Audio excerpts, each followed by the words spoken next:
Pemirsa, kita masih bersama Indonesia Lawyers Club. Sekarang kita kembali ke pakar-pakar hukum. Saya mulai dengan Pak Refli Harun. Aten. Assalamualaikum warahmatullahi wabarakatuh. Ya, saya ingin komentar, tetapi ingin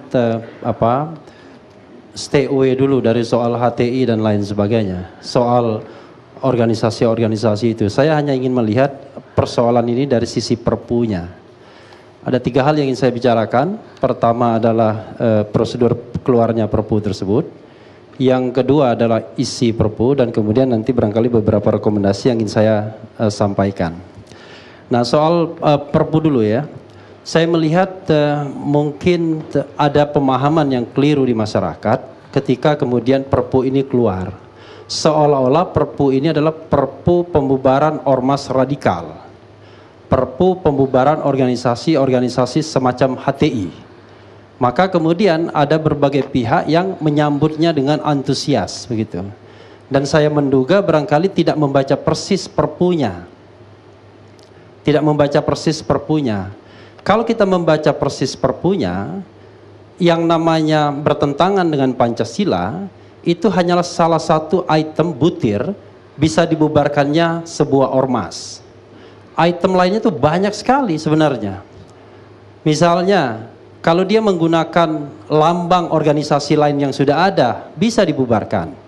Menggunakan lambang internasional, bisa dibubarkan. Menyebarkan permusuhan yang bersifat sara, bisa dibubarkan. Fundraising bagi partai politik bisa dibubarkan. Mengganggu ketertiban umum bisa dibubarkan. Termasuk juga separatis dan lain sebagainya.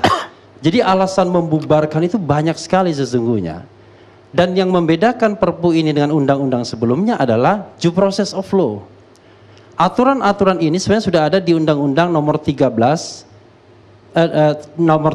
tahun 2013. Tapi 17 2013 itu menggunakan due process of law, di mana pembubaran itu step by stepnya itu memang jelas dan agak lama. Makanya kemudian ini men-shortcut itu.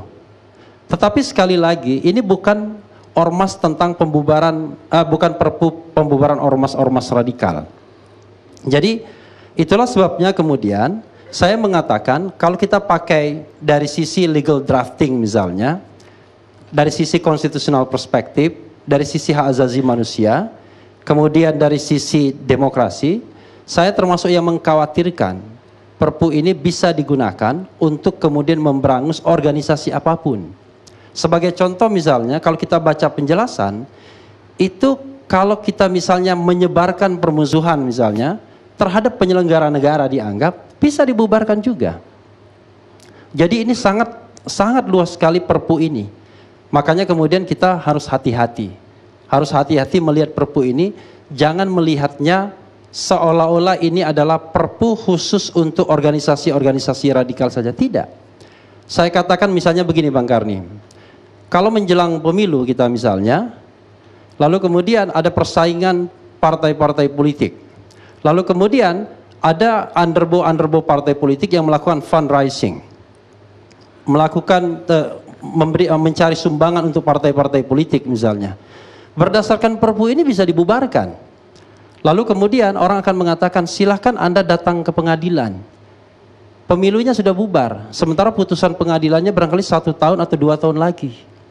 Jadi itu persoalannya. Jadi orang sudah dihukum dulu tanpa proses pengadilan, lalu kemudian disuruh pula dia kemudian mencari keadilan. Nah ini yang menjadi persoalan.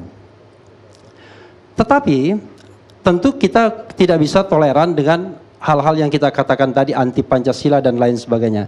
Tapi saya termasuk orang, kalau memang kita tidak sesuai, tidak setuju dengan hal seperti itu, saya termasuk orang yang mendukung yang namanya due process of law. Nah, undang-undang yang lama sesungguhnya itu tidak ada kekosongan memang. Cuma memang prosesnya lama itu saja. Jadi rekomendasi saya kalau kita misalnya ingin men-shortcut itu, bisa saja kemudian prosesnya jauh lebih dipersingkat. Karena kalau undang-undang yang lama itu memberikan pertama persuasif dulu. peringatan 1, peringatan 2, peringatan 3, penghentian hibah atau bantuan, penghentian kegiatan, lalu kemudian barulah mengajukan ke pengadilan untuk mencabut status badan hukum, atau kemudian mencabut status terdaftar dengan pertimbangan Mahkamah Agung. Ada institusi lain yang dilibatkan. Jadi ada proses yang fair. Ada audi et altram partem, mendengarkan pihak-pihak yang kemudian barangkali dituduh. Nah, kalau Perpu ini memang tidak ada. Lalu bagaimana sebaiknya? Pertama, sebelum memberikan rekomendasi, saya melihat ada paradigma yang barangkali agak keliru ketika kita mengeluarkan Perpu.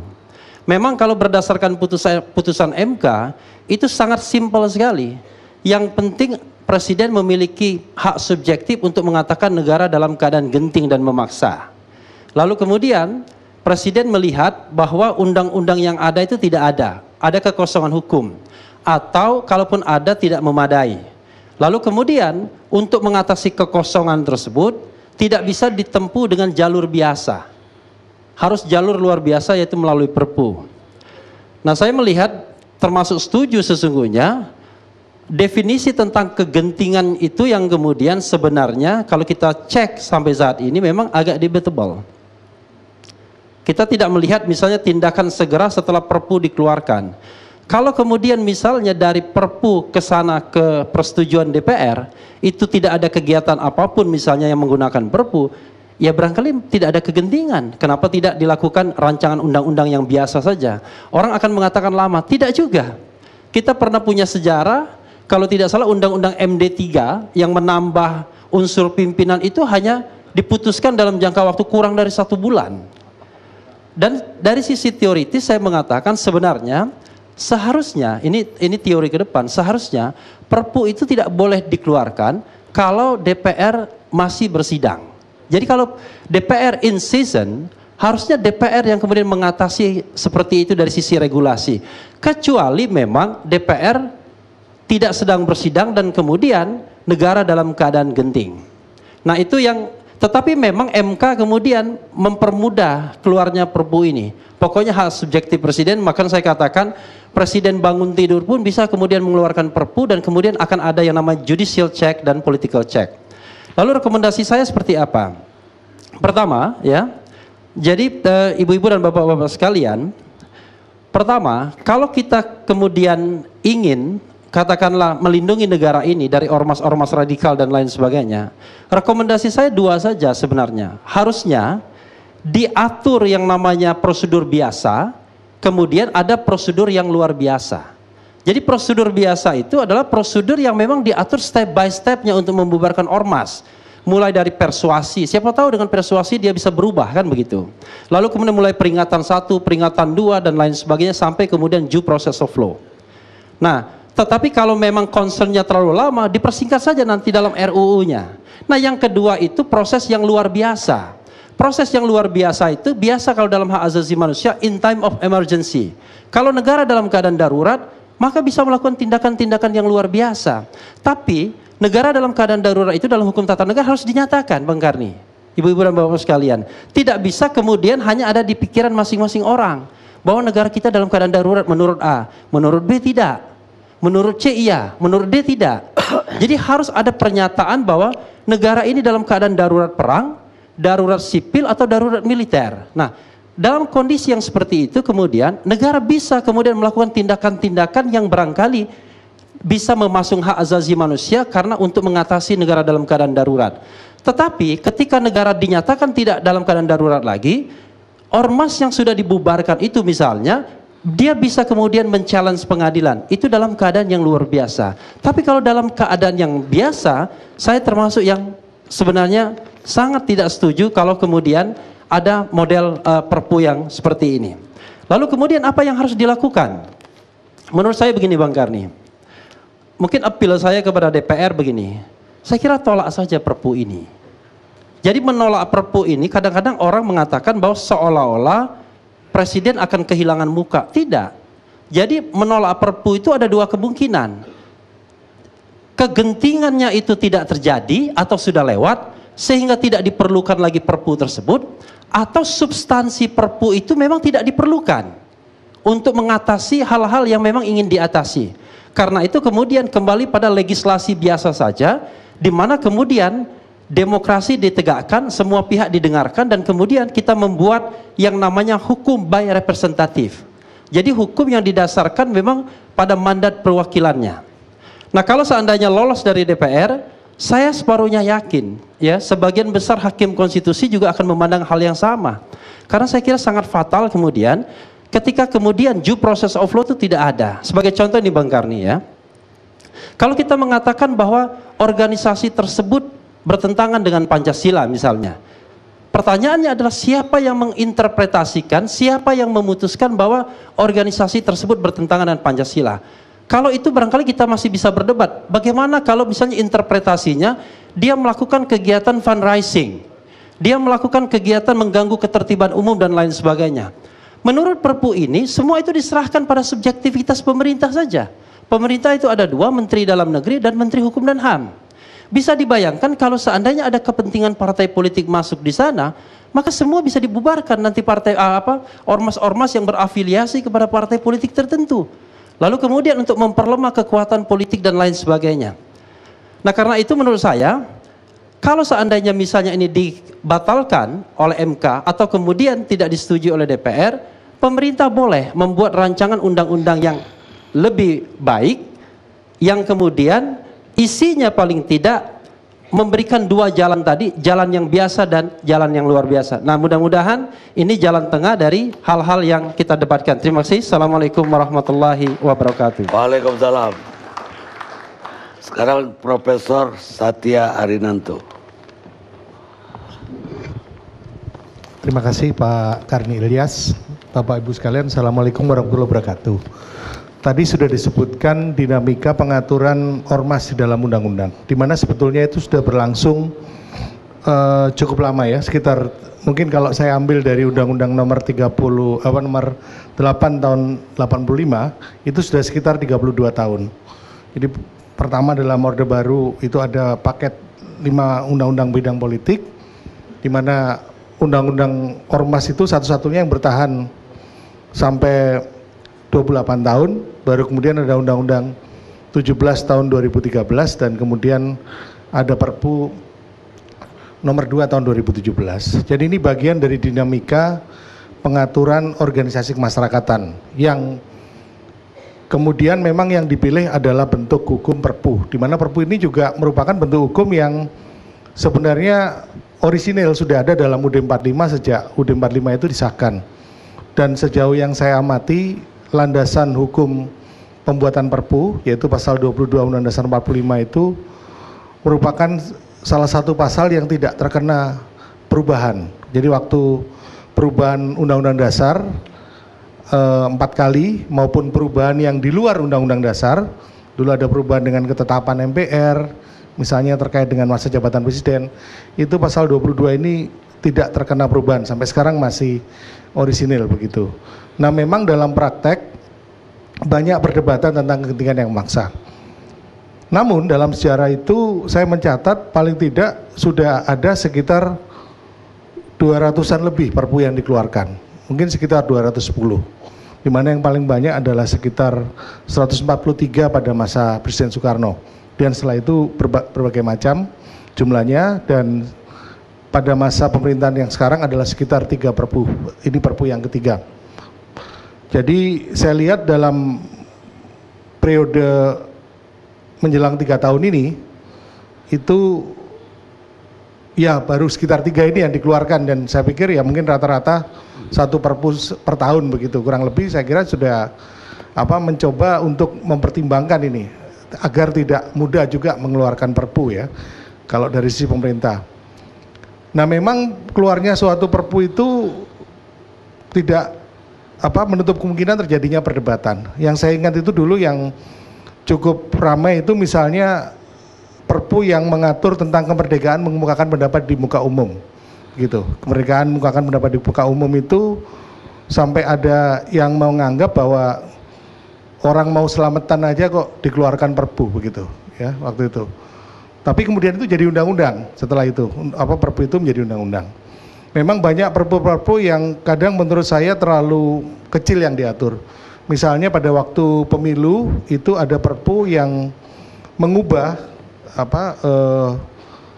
perlengkapan pemilu itu harus sampai di wilayah terendah dari penyelenggara pemilu itu dalam undang-undang itu 10 hari sebelumnya maksimal. Terus karena Perpu diubah jadi 1 hari sekurang-kurangnya.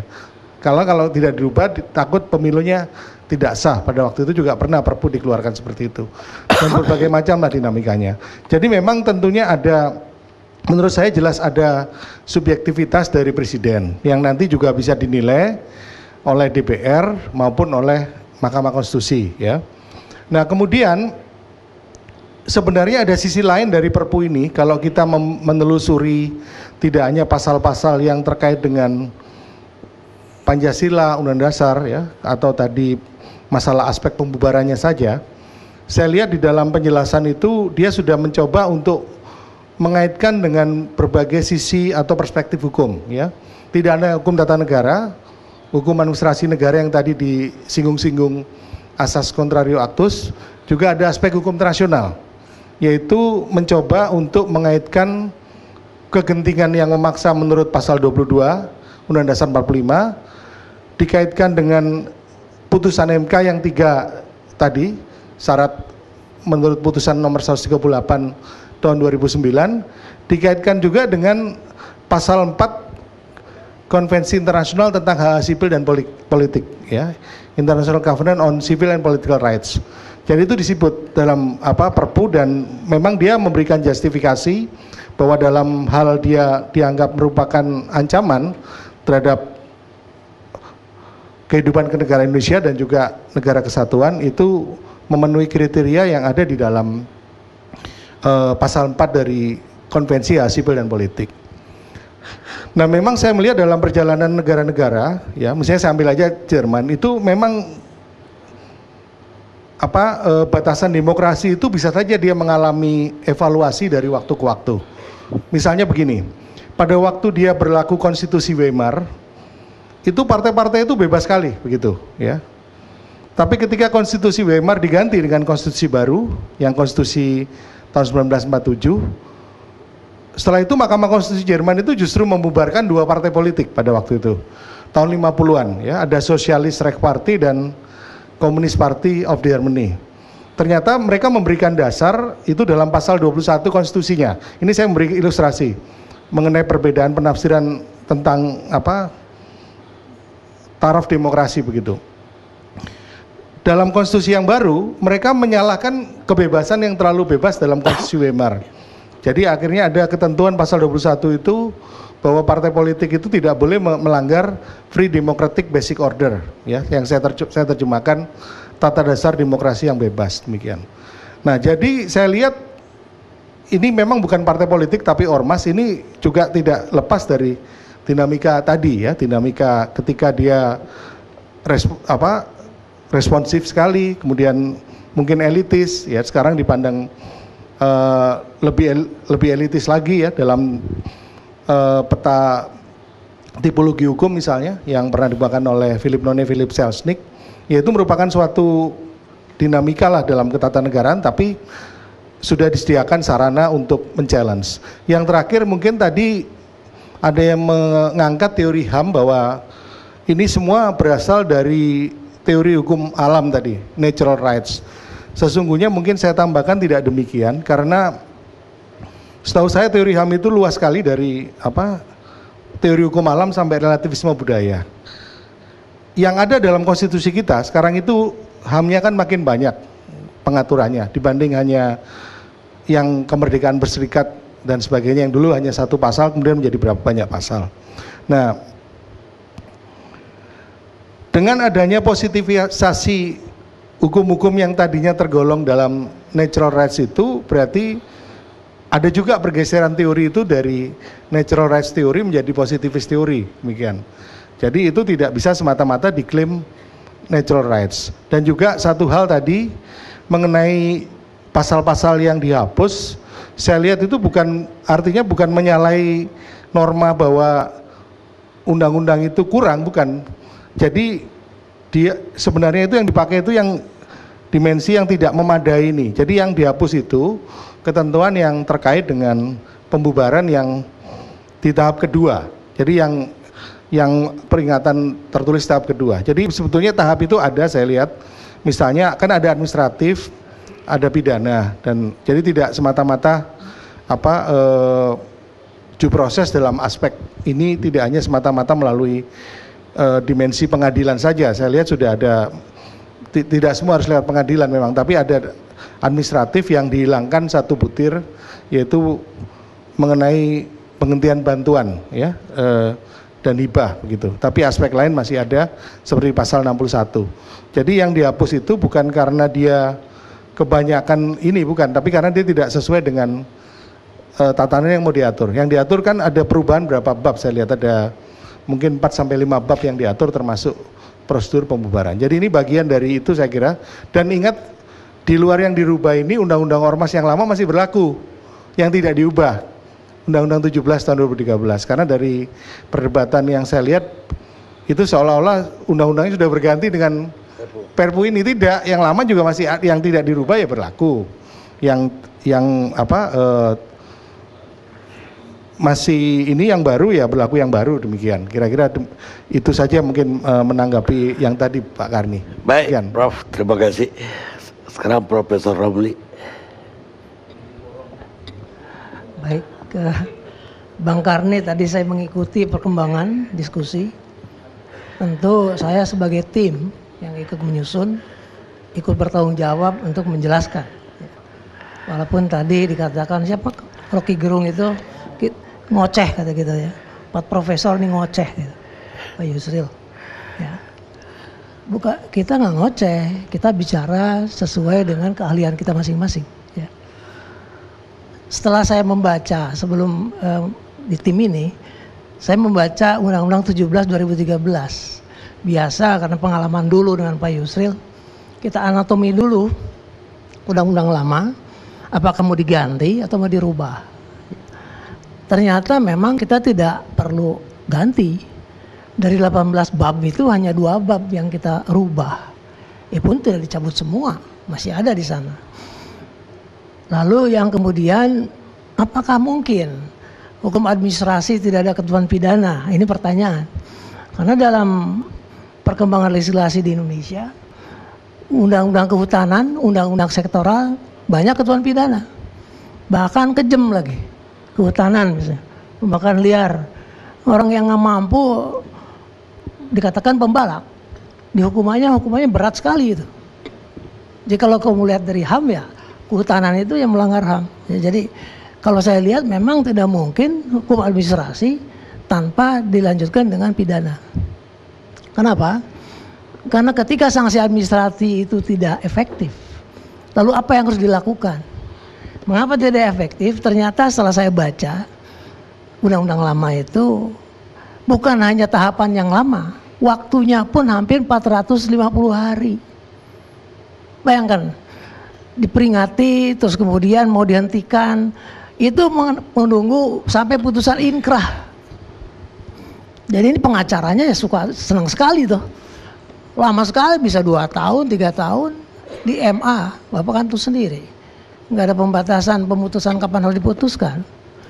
Nah ini persoalan. Jadi kalau saya baca-baca ini ternyata Undang-Undang 17 2013 ini bermasalah. Artinya undang-undang ini tidak memberikan ruang gerak yang leluasa bagi pemerintah untuk menghadapi suatu masalah keadaan yang seketika, bukan gerak cepat yang seketika, cepat memulihkan keadaan. Hanya gara-gara pemerintah harus menunggu. Kalau pembubaran saja di undang lama itu harus minta pertimbangan DPR, DPRD, kepolisian, kejaksaan. Dan itu sampai ke pengadilan, sampai ke MA. Saya baca begini, berarti ini Undang-Undang Republik Indonesia atau Undang-Undang Republik Ormas? Mikir saya.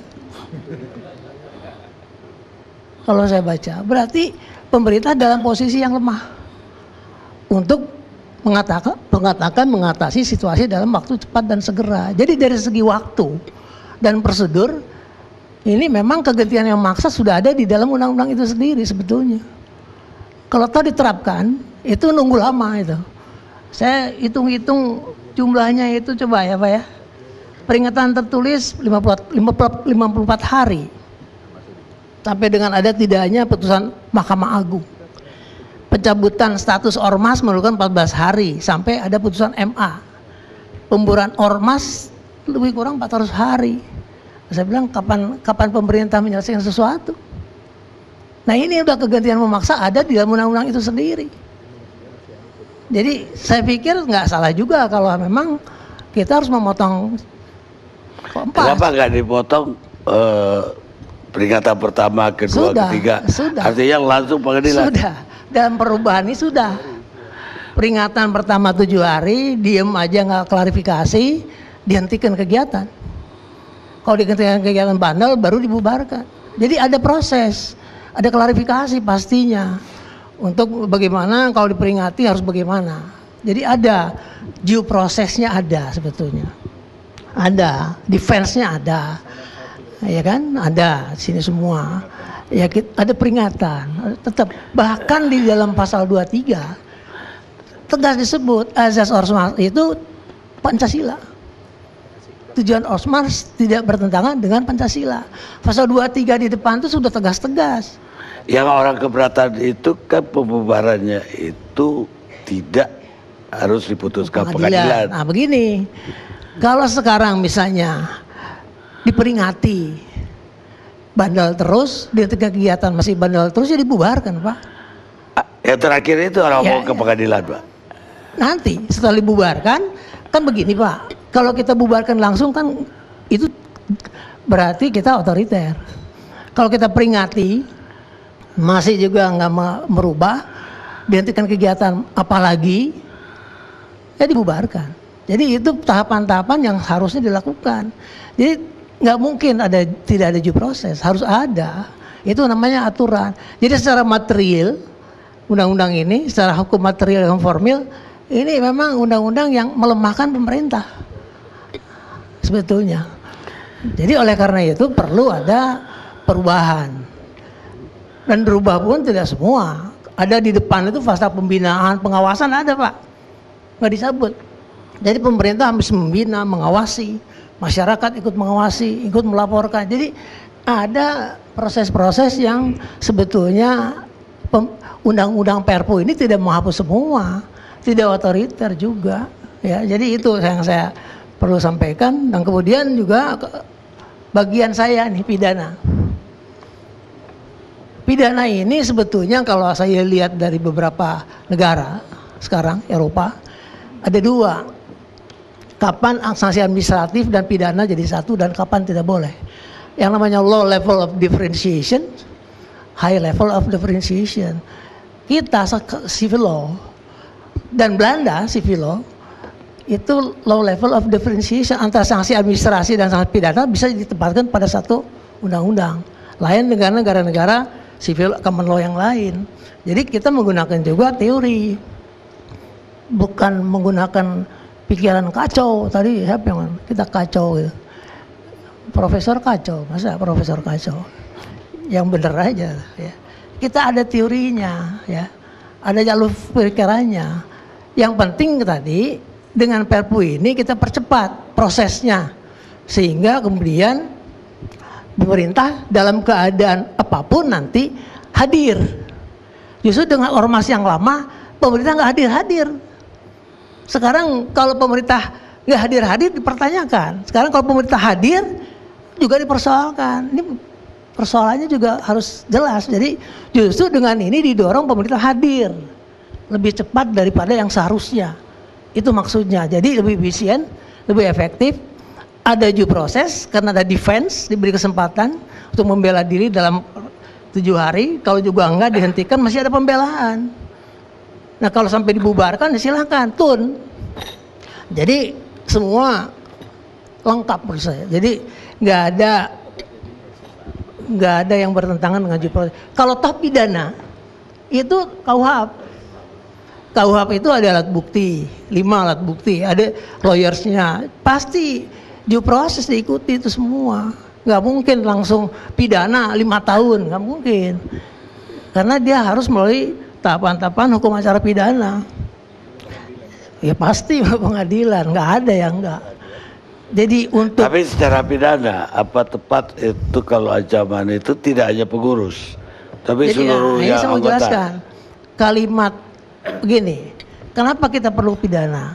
Kalau kita kembali ke UHP, itu subjek hukumnya orang, bukan ormas, bukan badan hukum. Bagaimana kita bisa menghukum ormas tanpa aturan? Makanya kita buat pidana. KUHP kan hanya orang, tidak mengatur ormas sebagai subjek hukum. Oleh karena itu perlu ada subjek hukum ormas yang dapat dipidana. Kalau toh dipidana nggak mungkin 1 jutaan. Pasti jaksa akan melihat siapa aktor intelektualisnya. Karena memang ada pasal 55, tidak mungkin. Karena pengalaman kita Sambas, konflik sosial nggak ada yang masuk penjara semua, bahkan didamaikan, masih bisa. Jadi saya kira terlalu berlebihan kalau kita melihat Perpu ini otoriter, tidak demokratis, tapi anju proses. Ya, demikian. Terima kasih. Baik, Prof. Terima kasih. Kita rehat dulu, pemirsa.